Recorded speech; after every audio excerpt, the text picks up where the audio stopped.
সশস্ত্র বাহিনী দিবস উপলক্ষে প্রতি বছরের মতো এবারও বর্ণাঢ্য সংবর্ধনার আয়োজন করা হয় ঢাকা সেনানিবাসে।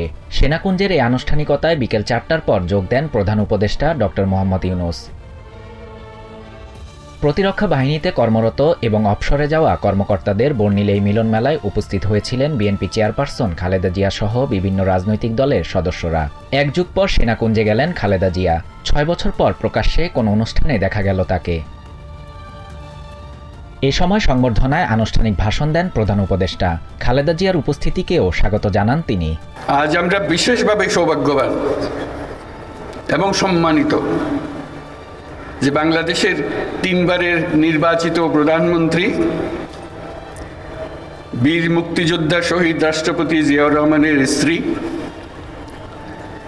বেগম খালেদা জিয়া আজ এখানে আমাদের মধ্যে উপস্থিত আছেন। জুলাই আন্দোলনে সশস্ত্র বাহিনীর ভূমিকায় মানুষের আস্থা আরও বেড়েছে জানিয়ে প্রধান উপদেষ্টা বলেন, বহিঃশত্রুর আক্রমণ রুখে দিতে প্রস্তুতি থাকা প্রয়োজন। তিনি বলেন, বাংলাদেশ সশস্ত্র বাহিনী তাদের কর্মদক্ষতা ও পেশাদারিত্বের মাধ্যমে দেশের সার্বভৌমত্ব রক্ষার পাশাপাশি গত 36 বছর যাবৎ জাতিসংঘ শান্তিরক্ষা মিশনে দক্ষতা ও নিষ্ঠার সঙ্গে কাজ করে গেছে। শান্তি ও নিরাপত্তা বজায় রাখার প্রচেষ্টার ক্ষেত্রে বাংলাদেশ আজ একটি নির্ভরযোগ্য নাম।